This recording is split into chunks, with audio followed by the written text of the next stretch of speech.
Hi there, welcome to another episode of Unspark the Narc. The Narc sparks. How do they do that? They get under your skin.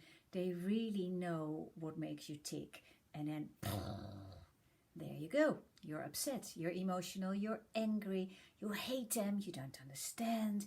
You're often sort of, oh, I'm so stupid, or am I going mad?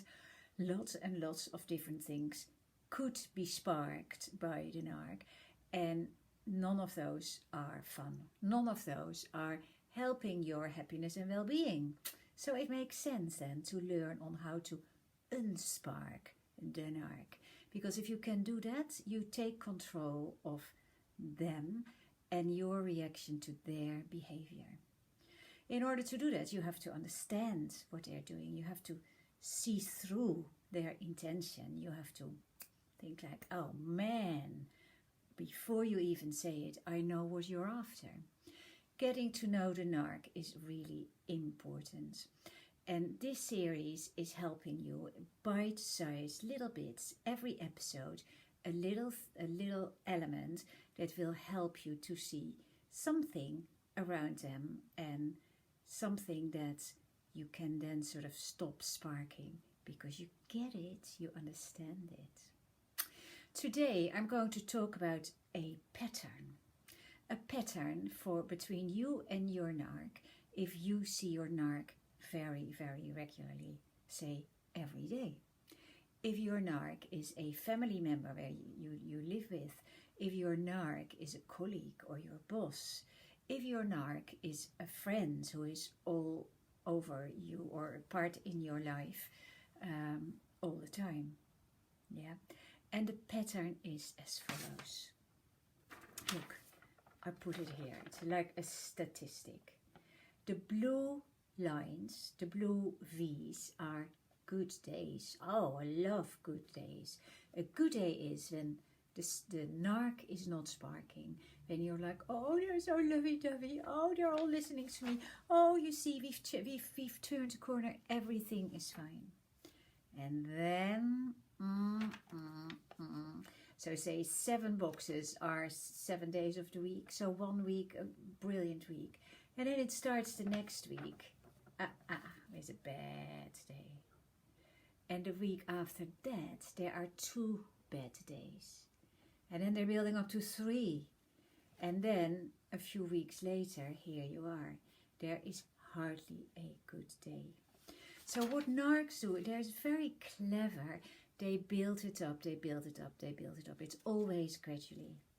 So 1 big bad day is, can't be enough for you to totally change your mind around them. 2 bad days and 5 good days are very similar. And then what also happens, you desensitize. You get used to the bad days, and in your mind you make them less bad than they are. Why do we do that? Because it's easier then to find the logic.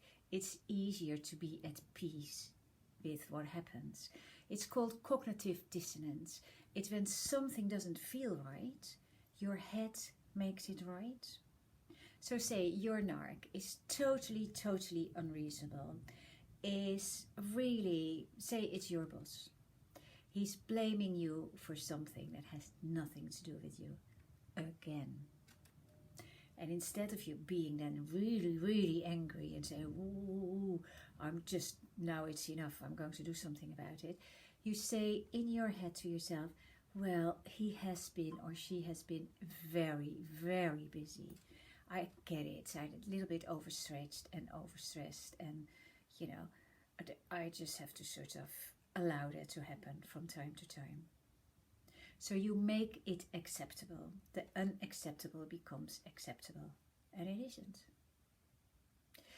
If you are in contact with a narc regularly, and if you look at this picture, and if you say, oh, this actually is what is going on in my life. This is what's going on between me and my narc.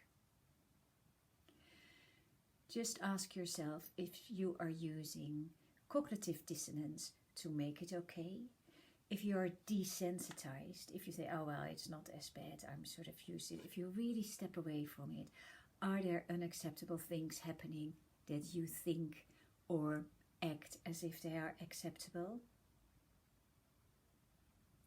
If that's the case, see if you can make changes. See if you can step away from your narc. See if you can maybe be a little bit more vocal to them, or talk to other people. See if there are things that you could change. Ideally, if you are in a situation where this is what is happening most of the time, it's not good to be in a relationship with this person. It's not easy to quit your job. It's not easy to walk away from a relationship.